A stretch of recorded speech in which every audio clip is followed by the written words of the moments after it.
Welcome to Training Camp Report presented by Ticketmaster. Senior writer and editor Scott Smith here with me. I am team reporter Casey Phillips, and we are so excited to be here with you for another year of training camp. This is our first one of these. We were going to do 10 total, plus a couple extra at the joint practices up in New York. Man, let me tell you, by the end of that, we will have told you about the Bucs. You will have heard all the things there are to hear about training camp and about this roster, and there are so many things to talk about this year, which is why I feel like there was so much excitement going into training camp. I always say it feels like the first day of school, that you have all these people you haven't seen in a while and you have all these things you're excited to find out about. Someone else that was excited about it, we saw one Derek Brooks threw up this lovely throwback Thursday to his training camp. The old font, the old jerseys. Yeah. He was pretty pumped about it, the team this year. The days of two-a-days. Remember the days true. of two-a-day practices? Which is perfect because we also were going to talk about the heat. And I cannot even fathom 2 days, 3 days, those old days that all those guys will say. That I loved this tweet. Other teams talking about heat. Oh, yeah. Whenever I hear about other teams talking about it, it's like, okay, other than maybe like Miami. I feel like they're the only ones that get to come down to Florida and say this. Yeah, then you can complain. But, man, they are ready to go, heat or not. And, man, what helps with the heat, look at this. It was Friends and Family Day on Friday at practice. Love watching that. It means that basically everyone that was out of practice is either a friend or a family member of someone who works for or plays for the Bucs. You got to see a lot of the players with their friends and families, which was really wonderful. And we got a few quick little highlights here from these first few days of camp, because this is our first day of this show and first day that we've got other fans out here. But the team actually started training camp on Wednesday. They had already practiced Wednesday, Thursday, and Friday. So this is technically the fourth day of camp for them.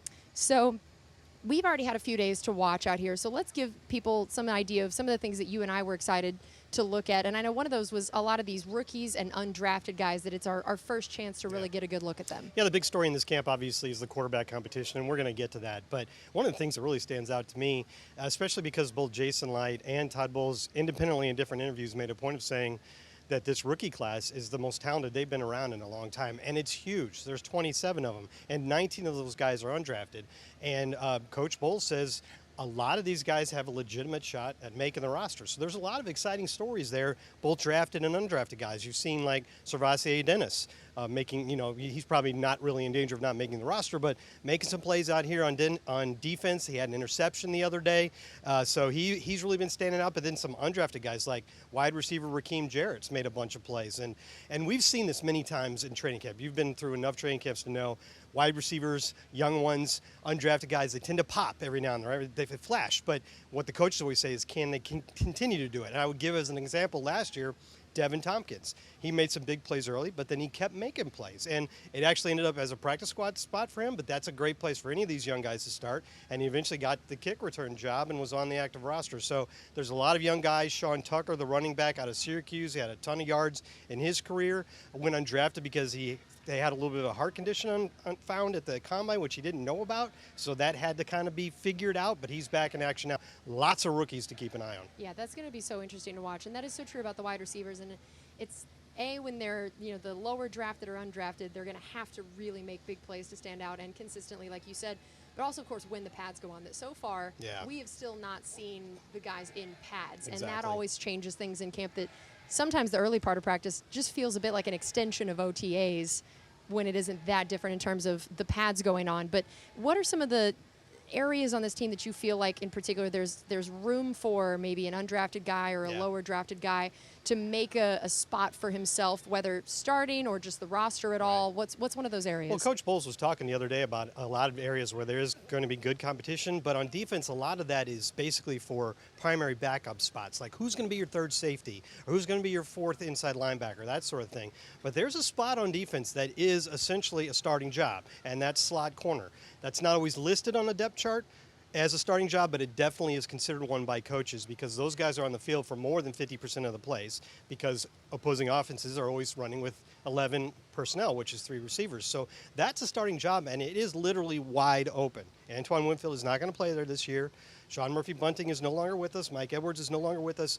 As Coach Bowles said the other day, we don't have a starting slot cornerback right now. So that's a big competition between a lot of guys, and 5 that he mentioned are D. Delaney, who's been getting most of the first-team snaps, rookie Josh Hayes, who's a very versatile guy, Christian Izzian, they call him Izzy, another rookie. He's a safety, but he plays in the slot, and then Anthony Chesley, And one more that I'm blanking on, but I've got some handy little notes here, Zion McCollum.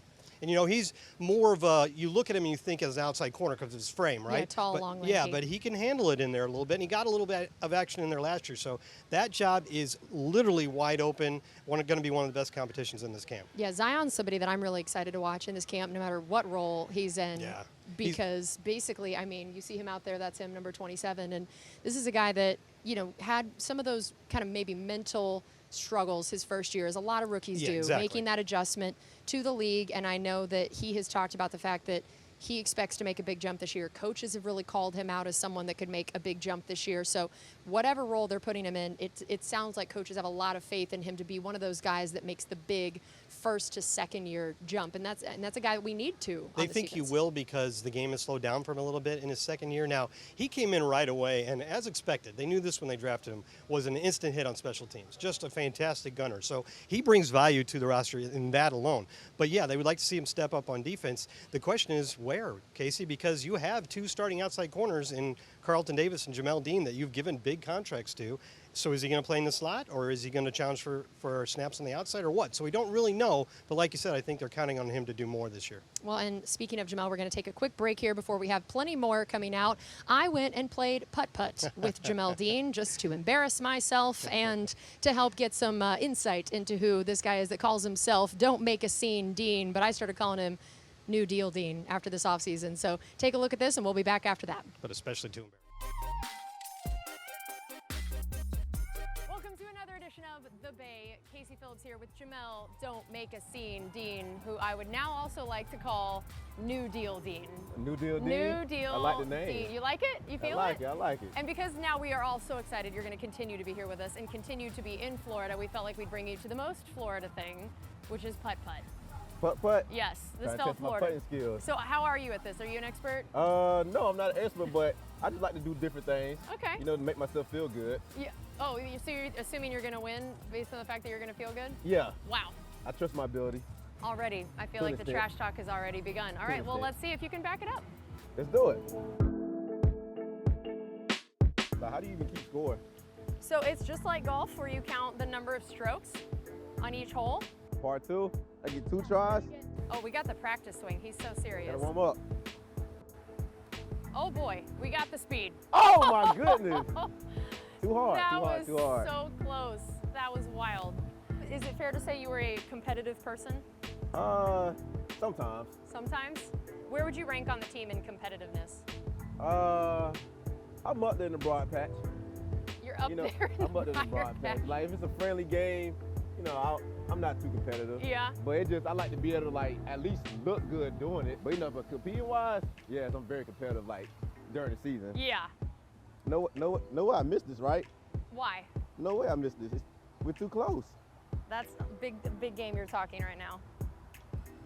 Oh.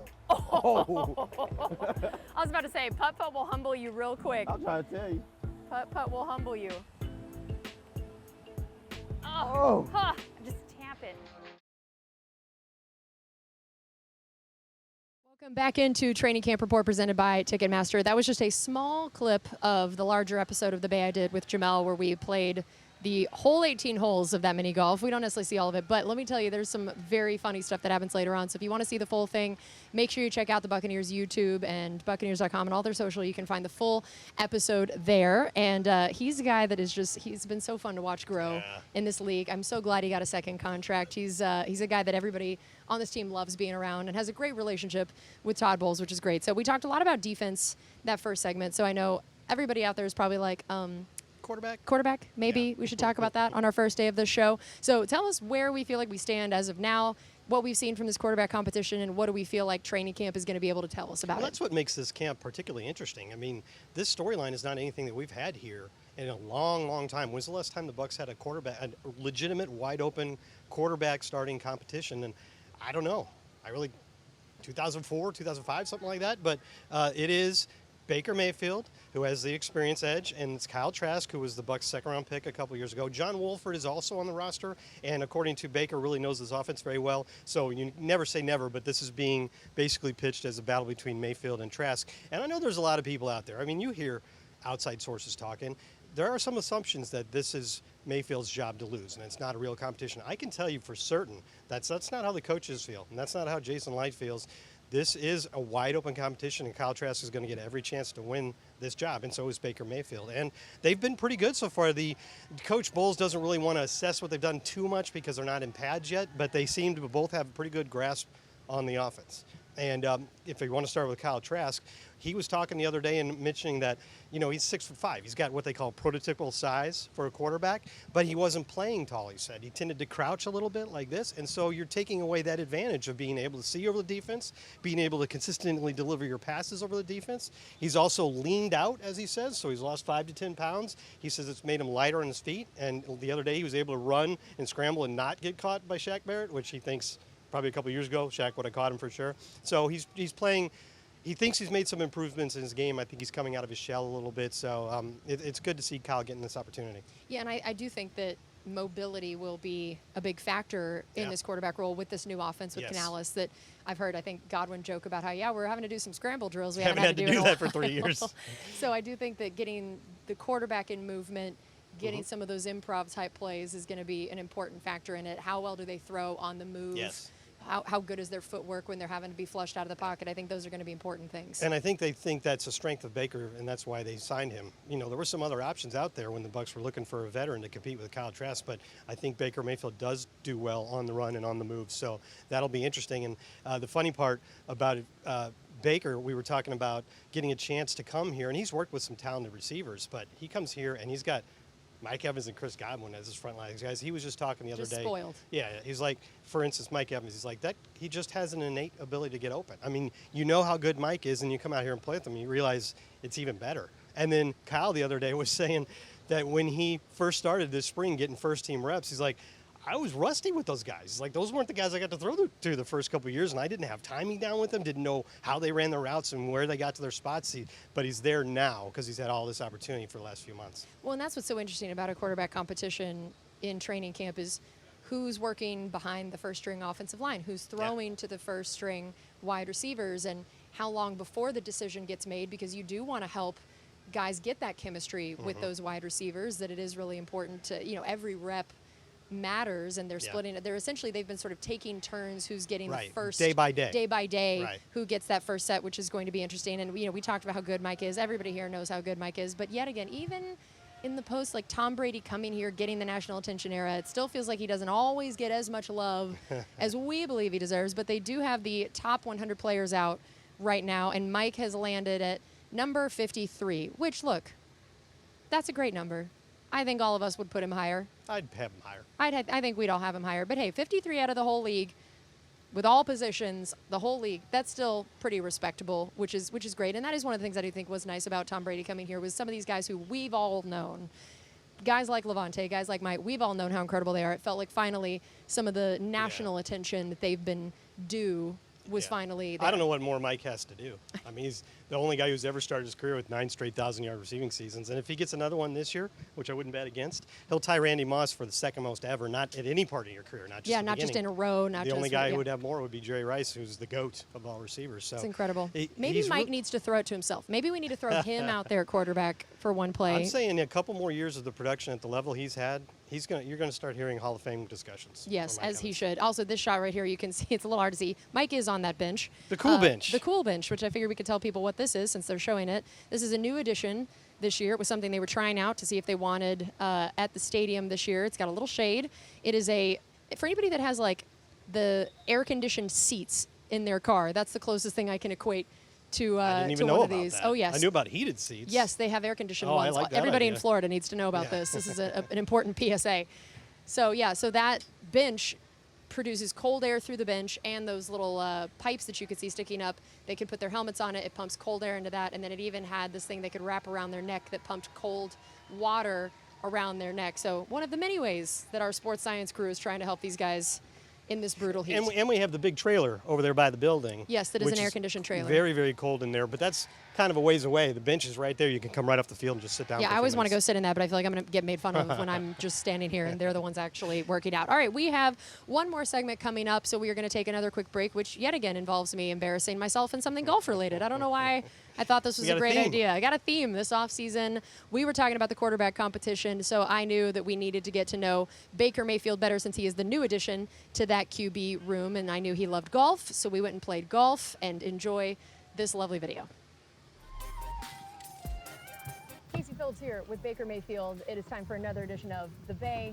We are in true Tampa style out here ready to golf, like all the Florida people do. I love it. This is going to be the most embarrassing bay I've ever done. By a mile. I just started golf, don't know what I'm doing. How are you at golf? It's a work in progress. Do we know our handicap? It's about a 12. Okay, all right, that's not terrible. No, but it's not good. Then we're going to work on that today. Exactly. Practice. It's the most humbling sport in the world because you can have a great day and then you can have a great shot and the next one could be the worst thing in the world. Do you feel like that was ever true for football for you, or did that feel entirely different? No, it's especially playing quarterback. You gotta have a short memory. Yeah, that's what I was thinking. Good You could and have bad. one good Yeah. throw and then one bad throw. So. Yeah. Look at this. This is mental training for you. Yeah, except I'm a little bit better on the football field. Well, you know. I probably should have told you guys I'm a lefty. Oh, wait a minute. I just saw it wasn't on here. Do everything right-handed besides golf and baseball. That'll be all right. Oh! Well, It is 125. yes. That makes a lot of sense to you? That's what I figured. Okay, perfect. I mean, I was going to go with 126, but, you know, give or take a yard.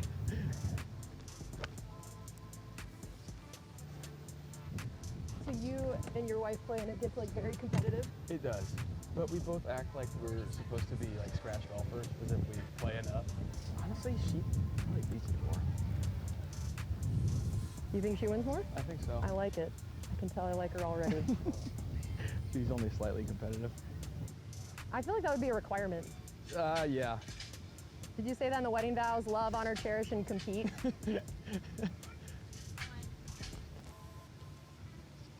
Oh, what a loser. You won the hole. Yes. I love golf. Welcome back into Training Camp Report presented by Ticketmaster. Casey Phillips here with senior writer and editor Scott Smith. And again, I don't know why I just decided, let me continue to do videos on the things I'm not good at. I feel who like won? Oh, we don't need to talk about that. That's not important. Didn't I don't bring your even, scorecard with you? I don't even think I kept score. Yeah, it's probably a wise move. Yeah, it would have just been whatever happens after like triple bogey and everybody just has like empathy for you, and it's just just get like nines.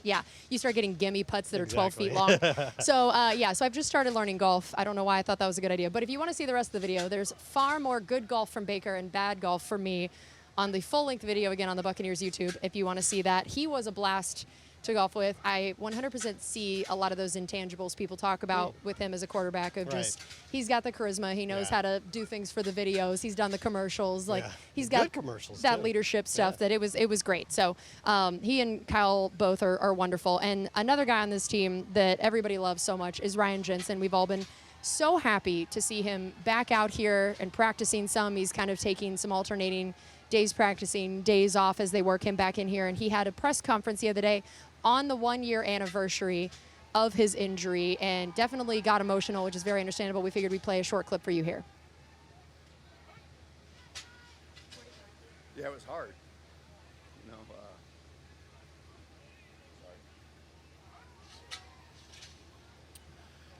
So I remember when I came home after that day, having to explain that to him. Like, hey, Dad got hurt today. I'm not going to be able to play football this year. And then, 10 minutes later, he's like, hey, can we go play? And I'm like, I'm in a cast. I can't walk. I can't do this. So, it was hard, to walk through that and see him brokenhearted for me. It just put a different perspective.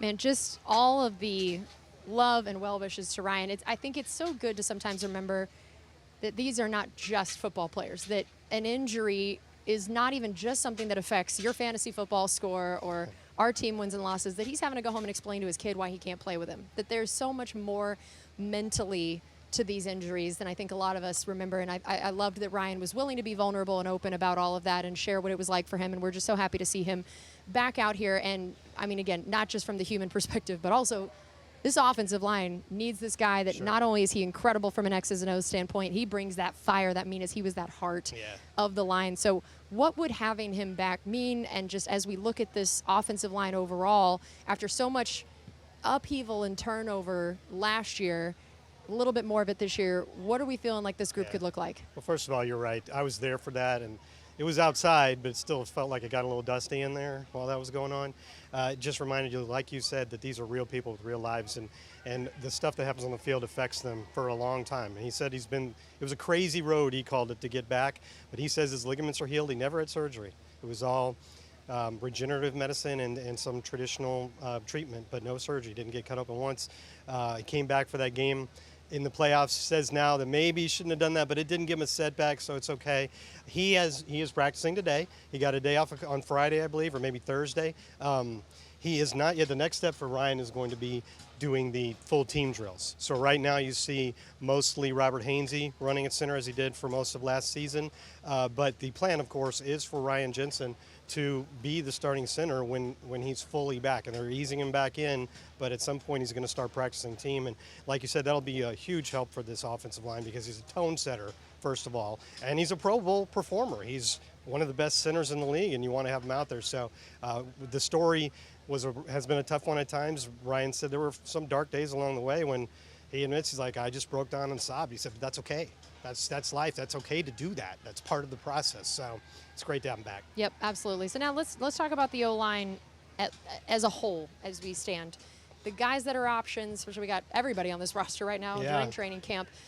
What do you feel like are the certainties? What are the unknowns? And what are we, as we look at this whole graphic here of all the people we got at our disposal, what do you feel like this is going to look like? We were just looking there for a second at Tristan Wirfs. Everybody knows he's making that transition to left tackle, and according to everyone who's been asked, it's going well, which it surprises no one. Maybe there's some, coach said there's some work, kinks he still needs to work out with his hand placement because he has to mirror what he did on the other side, but he thinks that'll get a lot better when they get the pads on here in a couple days. But it kind of came together in the spring, and this is, as you see to the right of this graphic here, this is the first starting five that they're going with. I mean, these other guys still get to compete for these jobs, but this is how it looks right now. And you see you have Cody Mock, the second-round guard there at right guard. The Bucs wanted him very badly in this draft because he is a perfect fit for this Dave Canales offense. He's very good at blocking on the run, so these wide zone and mid-zone running schemes they think he'll be very good at. Then you got Matt Filer that they got in free agency, kind of an underrated under-the-radar signing, going to start at left guard. And then Luke Gedeke, the second-year guy who played right tackle in college, and now he's back in that more comfortable position. And then you saw a lot of other names on that list. Maybe we can look at that graphic one more time. There's a lot of possibilities here, and what I like about it is however this falls out, you're going to have some experience depth, which is hard to come by on the offensive line in the NFL. We've had a lot of years where our three guys that are active but not starting on game days are guys with very little experience. But now you got, I mean, if that five stays the way it is, you got Aaron Stinney, Nick Leverett, Robert Hainsey. A lot of these guys have played a lot of football. Brandon Walton has started for us. So it also looks on this graphic like we have a lot more tackles and guards, but some of these guys like Gedeke and Brandon Walton, a couple of these guys have guard flexibility as well. So there's a lot of talent there, I think, more than usual. That's going to be so interesting. And I do feel like I'm glad you brought up the Matt Filer one because I do think we have not talked about him a whole lot. It was a very under-the-radar signing, but this is a guy that's got a lot of experience in the league, and I love his story that he was one of those, undrafted guys that had to work his tail off, and he was down in Houston, and then he got to go back to the Steelers, and then the Chargers, and he really had to work to get up to the starting position, but then everyone that talks about him from all these other stops is just like, that guy just works. He just does what needs to be done to get to that position, and I feel like every time I hear Jason Light talk about what they look for in an O-lineman, and we know that we have a lot of respect for how Jason Light picks offensive linemen, and especially guys that maybe were small school guys or underrated guys or whatever, that he's got an eye for them. That's what you want to hear, is that gritty, goes to work, does whatever needs to be done, that it feels like everyone they talk about on that line are all those mean in the right way guys, the guys that you want, that Ryan Jensen leading the way on that, but everybody in there has that same attitude. We've heard that about Cody Mock as well. Yeah, and you're right about Matt Filer. This isn't just some guy that's kicked around the league and was a backup at his last team. He started 32 games at left guard, which is where he's playing now for the Chargers. That's a good offense. So this is a guy with tons of experience playing the exact role that he's used to. So that's, again, we both said it, but to me it felt like a signing that kind of went under the radar.